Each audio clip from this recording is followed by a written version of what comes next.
छत्तीसगढ़ में जवाहर बाल मंच सदस्यता अभियान की शुरुआत की गई है। जवाहर बाल मंच के तहत 7 से 18 साल के बच्चों को सदस्यता दिलाई जाएगी। साथ ही मंच के माध्यम से सबको कांग्रेस पार्टी की सोच और इतिहास बताया जाएगा। जवाहर बाल मंच के तहत पहले से ही राष्ट्रीय स्तर पर काम चल रहा है, लेकिन छत्तीसगढ़ में इसकी विधिवत शुरुआत अभी की गई है। जवाहर बाल मंच के राष्ट्रीय अध्यक्ष जीवी हरी ने प्रदेश के मुख्यालय में प्रेस वार्ता के माध्यम से बताया कि हमें अपने देश के बच्चों को महात्मा गांधी की सोच और उनके विचारों का विस्तार करना है। जवाहर बाल मंच पंचायत स्तर पर जाकर बच्चों को सदस्यता दिलाकर उनको कांग्रेस पार्टी से जोड़ेगा।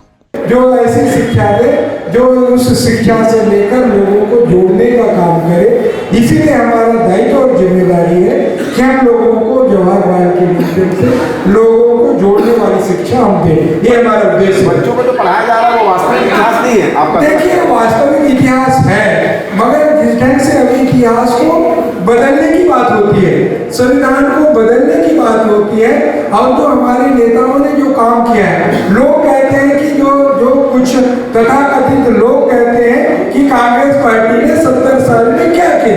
हम पूछना चाहते हैं, आपके माध्यम से, मीडिया के माध्यम से पूछना चाहते हैं, इस देश का इतिहास साक्षी है, कांग्रेस पार्टी ने आजादी के पहले भी आजादी के बाद भी इस देश के लिए क्या किया है वो हम बताना चाहते हैं कि कांग्रेस पार्टी ने क्या किया। तो क्या इसीलिए लोग जो इतिहास को तोड़ मरोड़ कर करना चाहते हैं, उसको हम बताना चाहते हैं कि कांग्रेस पार्टी की इस देश के विकास और निर्माण में क्या योगदान है। हम इसके बारे में बताएंगे कि बच्चों को बताएंगे कि हमारा देश का संविधान ये कहता है, देश का धर्म ये कहता है, और देश के सभी धर्मों में सभी समान भाव से सबको पूजा जाता है, सभी सबको अवसर प्रदान किया जाता है।